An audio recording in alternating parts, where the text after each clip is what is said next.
বাঙালির সেরা উৎসব দুর্গাপুজো, মা আসছেন, সবাই একথা বলেছেন। প্রতিবার আমরা এই মিটিংটা করি তার কারণ কোঅর্ডিনেশনটা আরও যাতে ভালো করা যায়। কার কি কাজ হবে পরিষ্কার করে বলে দেওয়া ভালো আগে থেকে।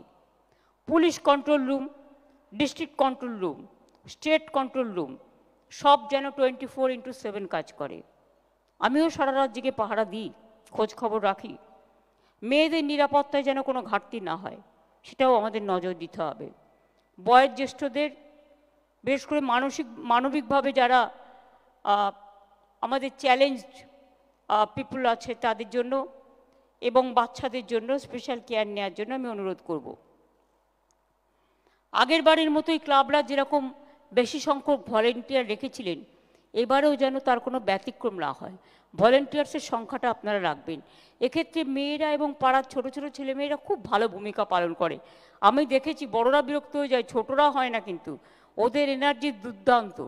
ওই দুরন্ত এনার্জিটাকে কাজে লাগাতে হবে। ভিড় এড়াতে সেপারেট এন্ট্রি এবং এক্সিট করুন। এটা বারবার আপনাদের আমি বলি। প্রতিটা মণ্ডপে ইলেকট্রিক কানেকশন, আগুন নেভানোর ব্যবস্থা, এগুলো নিয়ম মেনে করতে হবে, কোনো অপ্রীতিকর ঘটনা যাতে না ঘটে। প্যান্ডেলের বাইরেও ভেতরেও যেন পাবলিক অ্যানাউন্সমেন্ট সিস্টেম থাকে। যদি কখনো ভিড় হয়ে যায়, কোথাও অ্যানাউন্সমেন্ট করতে হয়, সেটা কিন্তু পুলিশের কাছেও থাকবে, সেটা পুজো কমিটিগুলোর কাছেও থাকবে। পুজোর দিনগুলো তো আপনাদের মণ্ডপে কোটি কোটি মানুষ আসেন, অনেক ইন্টারন্যাশনাল মানে আন্তর্জাতিক লেভেল থেকে অনেকে আসে, আপনারা জানেন না, পরিচয় হয়তো বুঝতে পারেন না।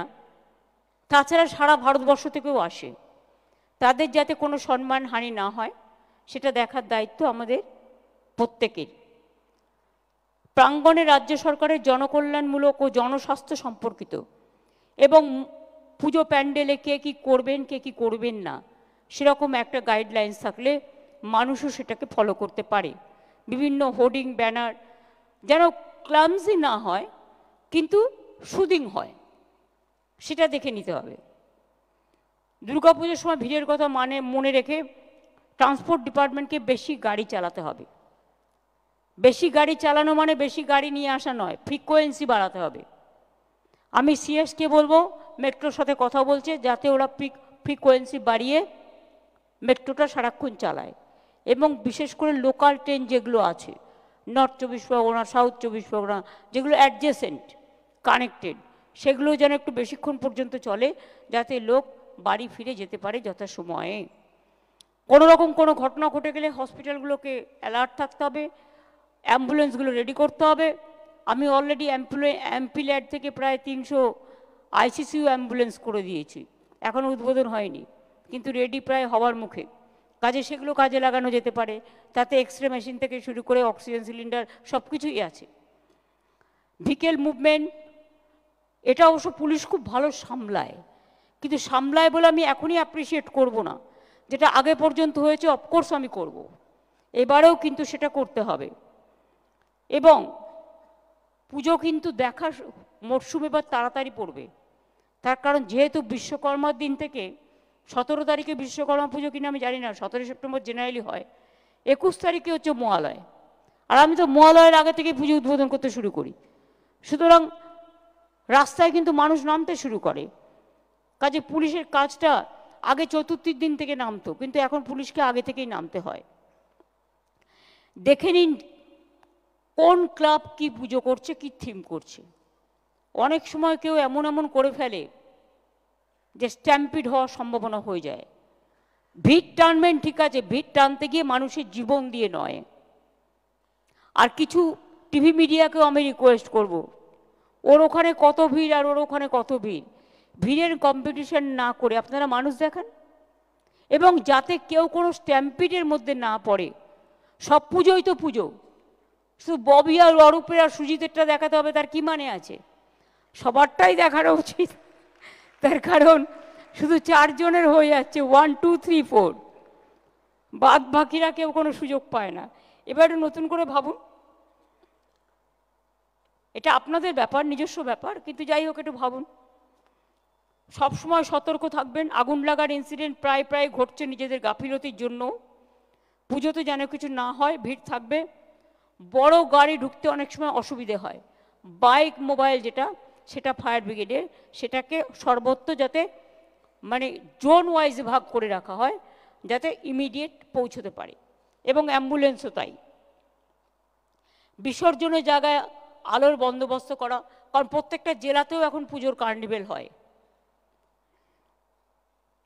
বিসর্জনের জায়গায় আলোর বন্দোবস্ত করা, ব্যারিকেডিং সবই ভালো করে করতে হবে ক্লাবগুলোর সাথে সমন্বয় করে।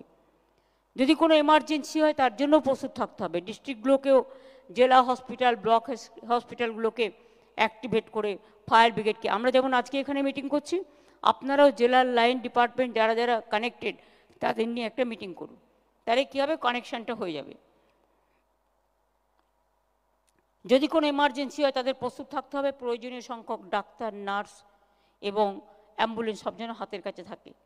হেল্পলাইন নাম্বারগুলো যেন ঠিকমতো কাজ করে।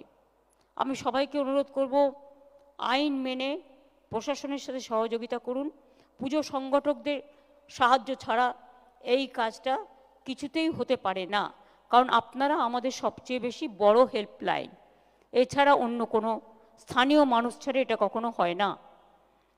আপনাদের যেটা শাশ্বত বলছিল যে পুজো উদ্যোক্তাদের সুবিধার কথা মাথায় রেখে প্রতিবার আমরা যে ওয়ান উইন্ডো অনলাইন যেটা আমরা ব্যবস্থা করি আসান, সেটা এবারও যথাসময়ে ওপেন করতে যেন বলা হয়, যাতে ওয়ান উইন্ডো ক্লিয়ারেন্স হয়ে যায়, বারবার কাউকে ঘুরতে না হয়। পুজো সবার জন্যে ভালো হয়ে উঠুক, আনন্দে মেতে উঠুন আপনারা সকলেই। এবার তো আপনারা অপেক্ষা করছেন আমি কি বলবো। জয় বাংলা বলার জন্য এ তো বলতেই হবে, এটা অন্তরের ভাষা। সব ধর্মকে শ্রদ্ধা জানিয়ে আচ্ছা প্রথমে বলি আমি ইলেকট্রিসিটিটা, প্রথমে বলি বিদ্যুৎ। আমি সিএসসি যারা এসছেন তাদের থ্যাঙ্কস, কথা বলে নিয়েছি, এবং আমাদের পাওয়ার ডিপার্টমেন্টও আছে রাজ্যে, সারা রাজ্য জুড়ে। আগের বার ওরা 75% কনসেশন দিয়েছিল, এবার ওটা 80% করে দেবে।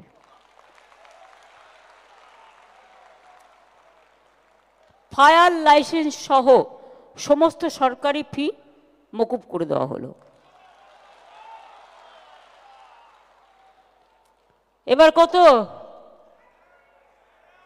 এই আগের বার 85,000 দিয়েছিলাম, এবারে 90 করি।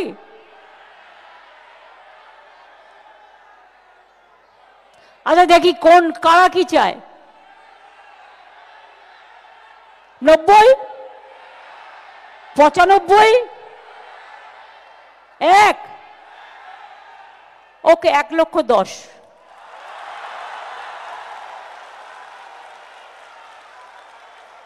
খুশি তো? পুজোটা যেন খুশিতে ভরপুর থাকে। জয় মা দুর্গা, জয় মা দুর্গা, জয় মা দুর্গার জয়। জয় বাংলা, জয় বাংলা, জয় বাংলার জয়। সর্বধর্ম সংস্কৃতি, সব ধর্ম, সব বর্ণ, সব সম্প্রদায় সবাইকে ইনভলভ করবেন, সবাইকে নিয়ে কাঁধে কাঁধ মিলিয়ে চলবেন। এটাই সম্প্রীতির বাংলা, এটাই সংস্কৃতির বাংলা।